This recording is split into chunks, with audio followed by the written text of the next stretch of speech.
All right. I'm getting my windows lined up. Okay.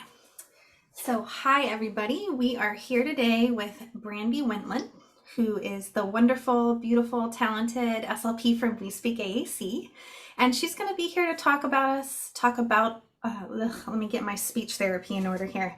Talk a little bit about the importance of Light Tech AAC supports in our communicators' lives. So Brandi, I'm going to let you take it away. Tell us a little bit about who you are and what you have going on these days.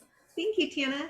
As you said, I'm a speech language pathologist and I do specialize in AAC. I do AAC ongoing therapy and implementation. I also do some consults, webinars, and I started We Speak AAC just a few years ago, online anyway, with our website, where we're hoping to put together an online AAC Academy and elevate people who utilize AAC as mentors in the community.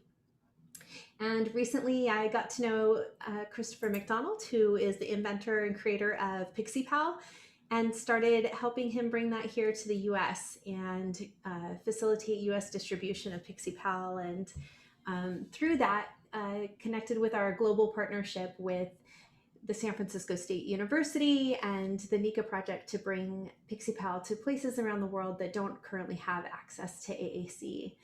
And as of last year, I just started as an adjunct professor at California State University, teaching graduate students in the areas of AAC. Man, you're busy. I think I like it that way. Yes, I imagine you do. So I want to know more about Pixipal, and I think it has something to do with what you're going to talk about with us today. So I think what I'd love to start with is just getting your kind of philosophy on Light Tech AAC. Like, where are you coming from clinically with this topic? Sure. You know, the first AAC program that I was really introduced to right out of grad school was POD. So I fell in love with Light Tech right away and really believed in the fact that Light Tech can be robust and it can be utilized for anyone, and that the progression of going from Light Tech to high tech is a possibility. It's not always what you do. You can start with high tech, you can start with Light Tech, but I do like the ability of having that progression. And over time, I started to see the importance of having Light Tech with your high tech. I think a lot of people see it as an either or, and I really just don't see it that way. For one, I have a friend that utilizes AAC and we swim together, go to the spa together, go to the lake, and we want to be able to talk in those situations, and her device isn't waterproof. So we saw the need early on to have Light Tech in situations where she couldn't bring her device. And that's a lot of what gave me that fuel and that passion to see that all of my clients, everyone that I work with, has access to Light Tech that matches as best as it can to their high tech devices. Yeah, so I'm totally with you. I'm a pod groupie myself. It wasn't the first thing I did out of grad school, unfortunately. I wish it was, because man, I feel like it just made me a better clinician, a Sure. better partner, right? Yeah. So I'm hearing you say Light Tech's got a place maybe as the first tool moving to high tech, and then always as a backup or another part of that system, right? The system of supports that we want. So when you think about your personal experience with Light Tech and the way you advocate for your families and through your projects, what are some of the biggest tips you have for making that a reality?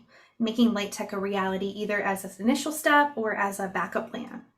I think finding out what free resources are already available to you. A lot of the manufacturers have a lot of Light Tech resources already available. So if you're using TouchChat or NovaChat, going to Saltillo's website and printing things off of their chat corner, or using their chat editor to print things off. If you're using Accent or LAMP, doing the same thing through AAC Language Lab or through PRC's website. Any AAC app, you can do a screenshot and print those out. So I think a lot of it is just helping people see the possibility of how do I access Light Tech in a way that's free to start with. I think also equipping SLPs and parents to know that while you're waiting for a device to be delivered or approved through insurance, knowing that you can print these Light Tech resources off and get started now. You don't have to wait for that approval. You can print these Light Tech resources off that look exactly the same as what you're going to get with the high tech, and start using that as a bridge until you get the device approved. Yeah, I was just on Saturday teaching the last part of my assessment course, and we were talking about just that, this waiting game, right? Of you do this great assessment and you get all excited about these tools, but you can't really leave families in the lurch until it comes time to get that big system. So yeah, I agree with you. I think giving things right away, getting started right away, and using stuff that's already made Yes. is excellent. Do you have any tips on how you navigate the challenges? Because I'm going to start first from what I've experienced. I think some of the hesitation I hear from other professionals and families, even, and educators about using Light Tech is it's always so much more limiting than this pie in the sky high tech system that's on the way or in the backpack. How do you navigate those conversations with different stakeholders? What tips do you give them? Well, I think it's only as limiting as you make it be. I mean, you technically could print out an entire book of the entire communication system. So Light Tech can be as robust as you want it to be. I think it just depends on the person's needs, and how much you're willing to print out and carry around with you. Um, but I also think that sometimes starting with one page is a really good way to start for someone that is intimidated by AAC, that maybe hasn't learned the motor plan yet. And so if we start with, say, the home page, which is really similar to a core board, then what we can do is we can learn that motor plan, learn that well, and then start to move on to other pages. Or in the case of some of my clients, or even my friend who I spend a lot of time with, I know what's under all of those buttons. So if she touches the need button on her device, I happen to know that weather is also under that button. So with some context, just touching that home button, there's a lot of information that I already have for what's underneath that button that we can have some dialogue about. Wow, that's like a superpower. You're right. You've got like this catalog of her device in your mind, which what an amazing partner strategy. Gail Van Tatenhove has put together some really neat boards that do that similar philosophy, and I'd really can't wait to see more of those and get a hold of more of those. But it's that same philosophy of you can have one page that represents all the pages that are underneath, and I think that that's something that is underutilized that we can spend a lot more time looking at. I think there's a lot of things with AAC that we did in the early days that we have kind of gone away as we've gotten more tech. And we can start to bring some of those things back, right? Mhm. Back when we had devices that were just buttons that didn't actually open up to another page, we knew that that one button had so many other meanings. And so I think that's something we can bring back with Light Tech.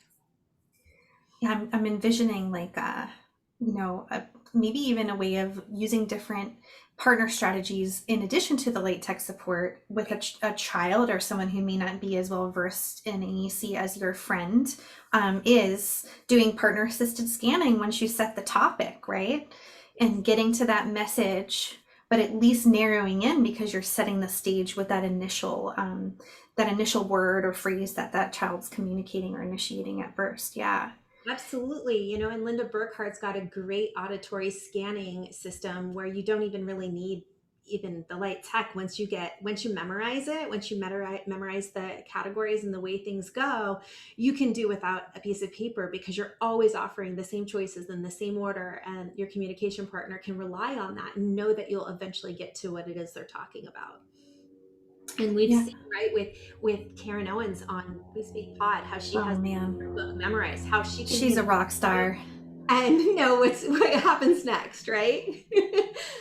Yeah. So, I'm wondering too, like if I'm a person, a family member or a professional who's thinking about what we've discussed about, sometimes light tech can feel a little limiting compared to having your system readily available, but that being familiar with the language and being a smart partner can be one way.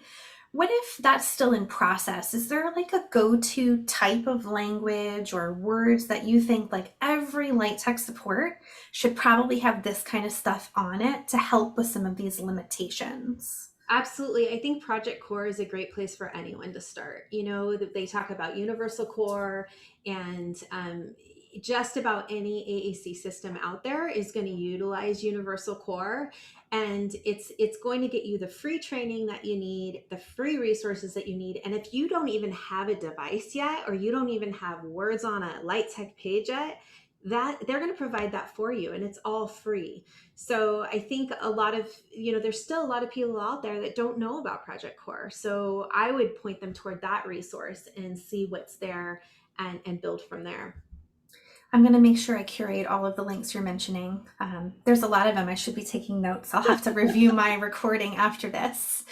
We've got Linda Burkhart, we've got Gail Van Tatenhove, and Project Core, and any other go-tos that you think are really our pioneers in the field of light tech that we can kind of go back and dust off those skills that seem to have gone away in this iPad frenzy that we're in?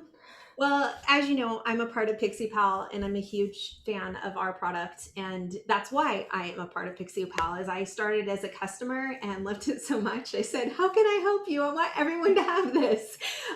So I think that that's another really great light tech resource. We include light tech sheets that Cough Drop help us to develop. Those are all in the Pixipal package. So if you don't already have a system, it's at least a place to start. And if you do already have a system, then you're able to print those out. Like I said, just print off a screenshot of your existing system and pop those right in there. And then that gives you not only something that's splashproof, but is a lot more durable than laminate, and already has the strap and everything with you. I think other things that people don't realize that's already around their house are things like pool noodles and plastic bins that used to carry pretzels or cheese puffs, and kickboards. There's lots of ways to affix light tech to some of those things, and we don't already always realize that those are useful tools. I've used shower curtains. If you're someone that's lifting your communication partner, assisting with bathing, then thinking about, what's already in my environment, what can I maybe affix to a wall or affix to a shower curtain, so that I'm not having to carry something into the bathroom with me. Yeah, I'm hearing some beautiful innovations. I'm wondering if there's like places that you've collected this from, like these, do you just do like a Pinterest search and find all these wacky pool noodles? I just saw one the other day that was somebody from Boardmaker who made like a spinning PVC pipe core board. It was nuts. Where do you go for these ideas? I saw that one too. And honestly, that is my answer to all my grad students is get on Facebook, join the groups, follow along. It's a passive way to learn AAC. And that's really how I got started. I had a wonderful mentor, and I started following all the groups she was in. And then I went to ATIA, and I met Lauren Enders and listened to one of her workshops. And toward the end, she had a page just on everyone she follows and every Facebook group she's in. And I was adding right there in the moment, every last one of those. And so I haven't pulled together one particular resource for all of these, but I would imagine that would be on, who am I trying to think of, where everything AAC that's free, and it's Amazing Kids. No, but she has some good stuff too. There's one, yeah, Amazing Kids. She does. Angela's got amazing curated stuff on her blog. Absolutely. It's another resource I send to all my grad students. So I was thinking of the tree with all the AAC. Oh, Practical AAC. Thank you. That's it. Yes, Dr. Zingari. Yes. I think that would probably be another go-to resource. I'm sure she's got lots of blog posts on that. Yeah, and I really love that you mentioned not only being creative with the way you kind of ruggedize, or I think I've seen you post some social media posts that's all-terrain AAC. Love that. I love that slogan. So other than that, I love how you emphasize having things available in the environment that communication's taking place in. So things like putting up in the shower, putting it on the wall. Is there any other really like go-to making things available strategies that you've found to be really helpful? I I think things like when you're working with individuals that have maybe the likelihood of saliva getting on the screen or under the screen, thinking about things about the angle in which the screen is presented at. I've used a lot of, I have a wonderful co-evaluator who's an occupational therapist, Laurel Buell, that I have learned everything from. She's my AAC mentor. So for her, she's recommended things like lap pads and putting those on your lap so that it's not flat and you're less likely to have that there. I don't know. There's so many things out there that I've utilized. I have a toner printer. I think that's another thing to know. Toner is less likely to bleed or leak if it gets wet, and it's a lot cheaper to print per page. So I think that's another thing to be thinking about. If you're going to get a new printer, you spend more on the cartridge, but it lasts longer. And so if you look at the cost per page and the quality of what you're printing out, that it's less likely to be damaged. I actually am able to put my sheets right into a Pixipal without laminating them or anything because it's toner and it's less likely to bleed if it's wet. So I don't know. Yeah, you say all this and now I'm thinking maybe I do need to create a whole page just on Light Tech. But no, you don't need any more jobs, Brandi. You've got plenty of jobs. I am doing AAC Chat in a couple of weeks on Light Tech resources. So I'm going to pull all this stuff together for that. So tell me more about AAC Chat. What's going to happen? When's it going to happen? Sure. So this week, tomorrow will be our second week in AAC Chat. We're doing it every Tuesday in July, and it's a free resource for people to pop in for a half an hour, learn about a topic, and maybe ask some questions at the end. And I just wanted people to get to know who the people are behind We Speak AAC and have an opportunity to learn from us in a way that was a short time frame and free and feel much more accessible. I think a lot of times, a lot of our conferences are great, but we're speaking to the same school of fish, right? It's the same people we see at ATIA and Closing the Gap. So I really wanted to We Speak AAC to reach a different school of fish. Maybe people that don't know what core words are, or don't know where to get started, or are just learning that about AAC and just got one for their child or their client, or the SLP that says, I don't know AAC, what do I do? So I really wanted it to feel like there's less barriers and you can come in with no knowledge and still learn and still feel comfortable and have a safe place to ask questions. And so that's 30 minutes Tuesdays through July.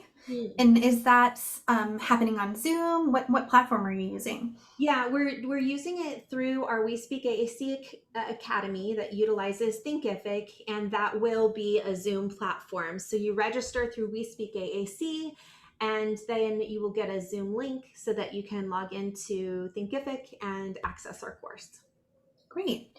And what about Pixipal? How do listeners figure out? We don't have an image if you're listening to this. Pixipal is adorable little ruggedized plastic. I think it looks like a briefcase. It's like a communication briefcase. But how would you describe that product, and how do people go and learn about it? Sure. I describe it as Light Tech AAC housing. So if you think about it, when you typically print out, say, a core board, typically you're running that through a laminator, and that's great, but it doesn't really have a hard surface. And so when you touch it, it kind of flops a little and it's not so rigid. And when I was using it in the pool with my friend, we were finding it was really hard to utilize laminate in that kind of a situation because it didn't have that firm backing. And the laminate started to warp and leak and that kind of thing. So Pixipal, I look at it as it's Tupperware for your papers. Tupperware is a much better description than briefcase, yes. Right? Yeah, so it's like you've got these lids, these Tupperware lids that snap together, and we call those Pixie snaps. And it's like two Tupperware lids that snap together over sheets of paper. So it allows you to print out 6 different sheets of paper, put them into 3 snaps, so that each snap is back to back, front and back, and then it all goes into this plastic housing that then it has a really comfortable strap that is a breakaway and also swivels. And then all of that is splashproof. I will not say it's waterproof because it does get a little bit of water in, but if you either use waterproof paper or laminate your pages, or like I do, use a toner printer, then all you have to do is when you get out of the water, open it up, dry everything off, close it back together, and it's good to go. We've used it. My friend, she has a son, a teenage son, and he did cannonballs in the pool. He threw it in the ocean, let it get run over by the waves, dumped it in the sand, buried it. I even had him jump on it. I wanted to know that it could be used with all clients before I put my name behind it. So that's where we came up with it's rugged and it's splash proof. And I feel like if I can use it with my friend and her son to be able to communicate in the pool and at the ocean, it's something that I want more of my clients to have access to. So while you are purchasing it through a Australian website, pixipal.com, that's Picseepal. So like pictures for your friend, pixipal.com. It does get shipped to you within a week. We've been able to narrow down shipping to where we can get it to you very quickly. And I am the US distributor. So if you need to purchase it through the US because of maybe a school district needing that purchase order or something like that, then we can run it through We Speak AAC so that you're able to do bulk orders in that fashion. Great. And I'll make sure I have those links shareable for everyone. And that way you can read a little bit more about any questions that might pop up. What else? I had something else I wanted to talk to you about. So we did AAC Chats, Pixipal, and you mentioned the AAC Academy that you have going on We Speak AAC. So you've given so many points today, and I imagine it's too much to go over in the time we have. So tell me more about your academy. What can people hope to learn there in the coming months? Sure. So starting in August, we're going to launch Demystifying AAC. It's a workshop that I created when I was first learning about AAC in the field. I had some wonderful mentors along the way and went through so many hours of continuing education at Closing the Gap and ATIA. I went to LAMP. I went everywhere. And as I was learning, I was just taking notes in PowerPoint and thinking, I want to bring this back to my alma mater and help them to learn what I didn't learn when I was in grad school.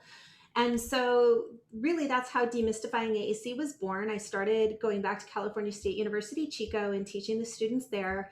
It started as a guest night and then became a workshop for the graduate students there that were part of ASHA. And then now is a full-fledged 3-unit course at Chico State. So I wanted to take that course, that information that I've been sharing with all of them, and start bringing it to more places to help more people. And I've brought it to different universities, and I've always done it live. So this is new for me to get recorded. I hear ya. But in this day and age, webinars is where we're all able to meet safely. So I wanted to make this course available to more people. And it's not just for SLPs. It's definitely for them, but it's also for parents. I've had OTs, music therapists, school psychologists. I've had everyone, physical therapists, you name it, OTs, everybody has come to this course and been able to benefit at no matter what level they come at.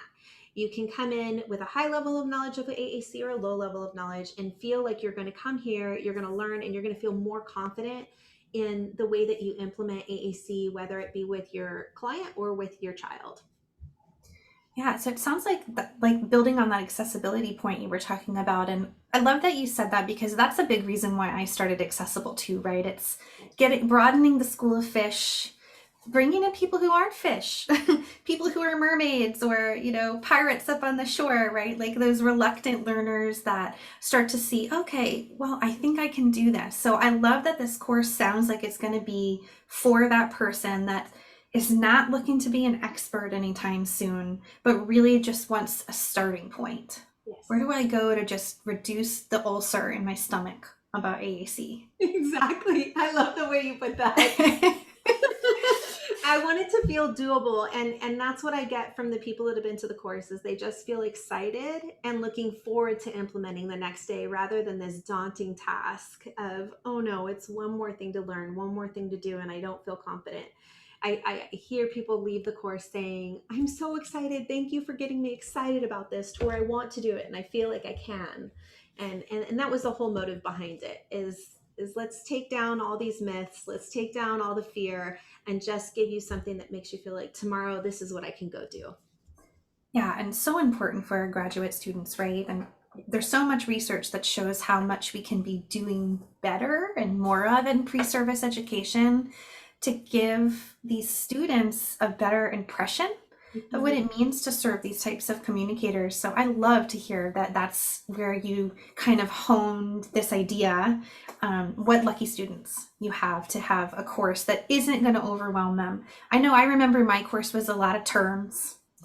And I went to a great program and I feel so grateful to have had the opportunities, but it's such a huge job to teach us all of this and also the other things we need to do as SLPs. So I love that you have a starting point. And I'm wondering too, back to like the topic of light tech, if there are some people listening today that want to pick brains about light tech, do you offer any other types of broadcasts or services that are going to keep touching on some of these points over time? Absolutely. Chris, the developer of Pixipal, and I started a podcast called Lotus and Bananas. And we have, I believe, 2 episodes now aired, and we're both on Buzzsprout and Podbean, and we're on Apple, iTunes, you name it. We're on all the different podcast platforms called Lotus and Bananas. You can ask me later what that stands for.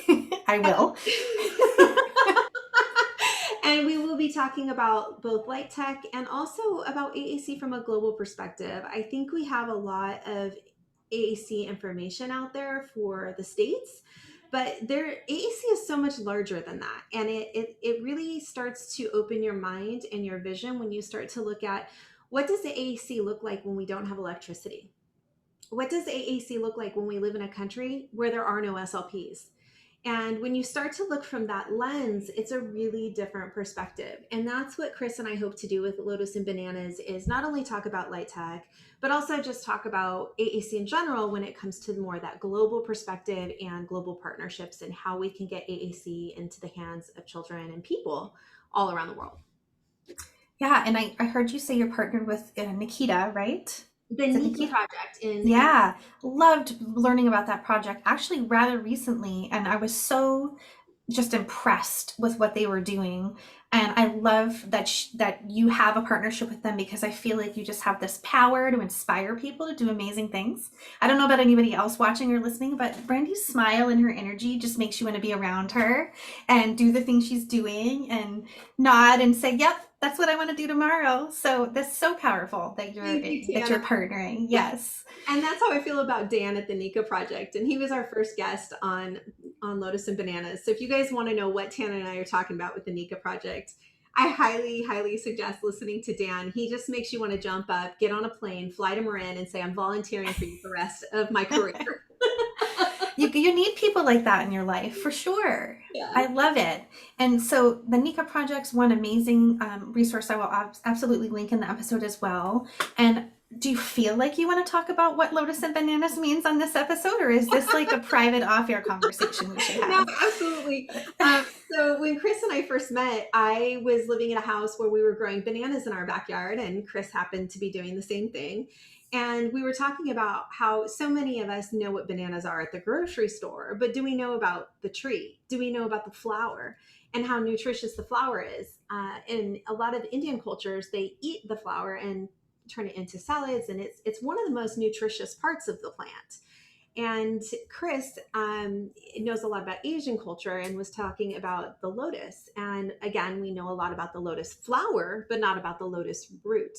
And again, in a lot of Asian cultures, they eat a lot of lotus root because of its nutritional value.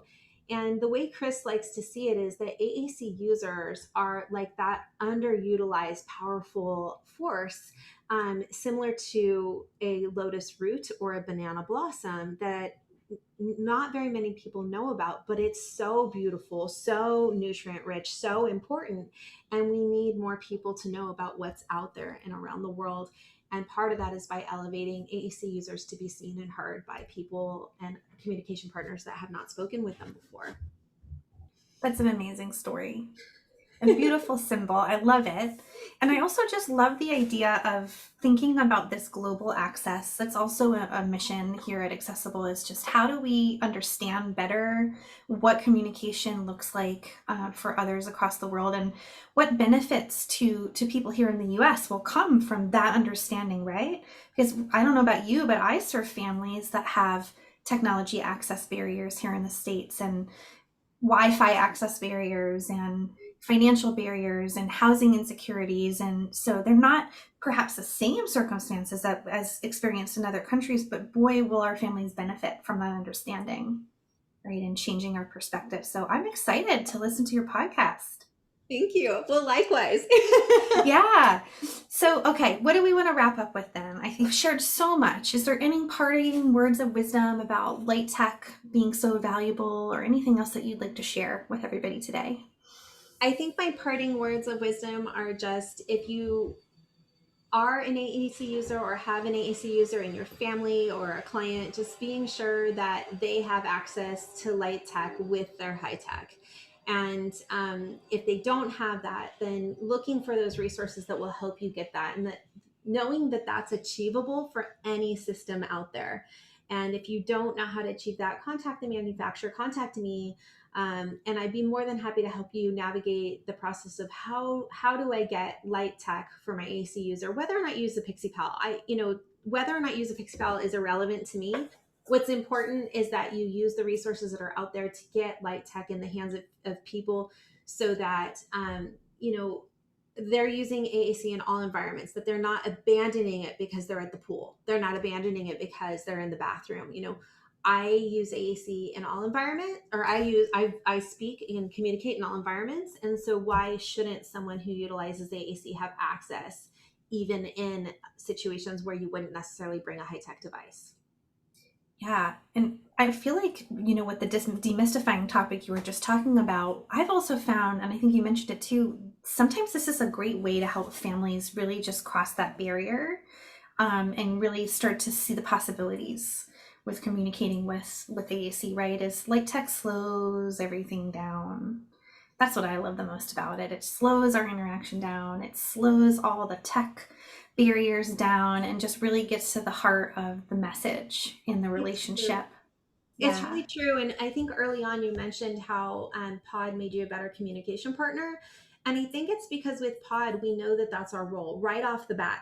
Our job is to be a communication partner. And I think the challenge with high tech is we think our job is to edit. And that's not our job, to be honest. Like, that should be low on the totem pole. That should not be happening. In fact, in my trainings, I purposely do not train editing in my first meeting with a family or an SLP, because I want them to know that the first thing I teach them is their role. And the first thing that I teach is implementation.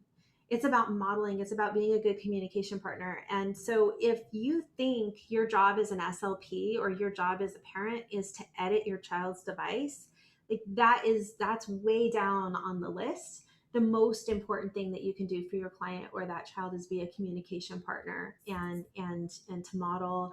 And so I think with light tech, I think that's why we realize, it's the computer's not doing the talking, so we're going to, and that we need to pay attention. We can't just be doing something else while someone's talking. And I think that we really do, like you said, need to slow down. One of my friends coined it, we pause for AAC.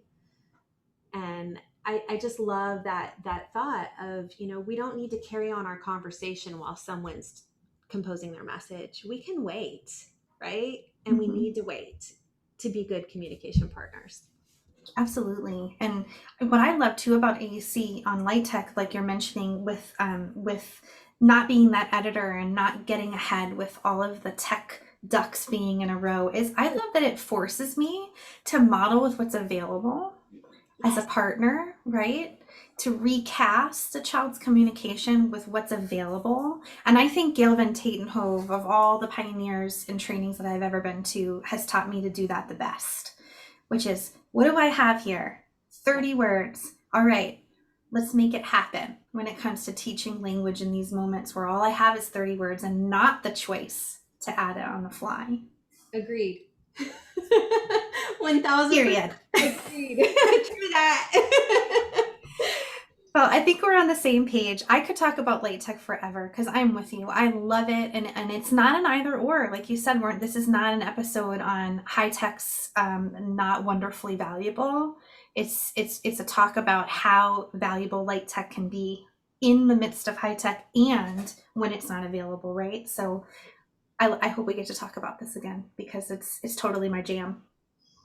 Awesome. This was so great. I have really enjoyed getting to know you and seeing your website develop over time, and can't wait to see how both of our websites continue to grow collectively and apart. It's I think it's been so needed, and it's neat to see so many of these websites and webinars and resources becoming available. I think out of the pandemic, it's some of the beauty that has come out of this, right? Agreed. It is. And I love partnering with people just like you doing wonderful things. So I encourage anybody who's listening, if you've got needs and projects you want to see happen, just know Brandi, myself, and others in the community, we're working hard to try to kind of band together and make this more accessible for everybody. And thank you, Brandi, in your busy life for taking the time to meet with us and share what you're doing.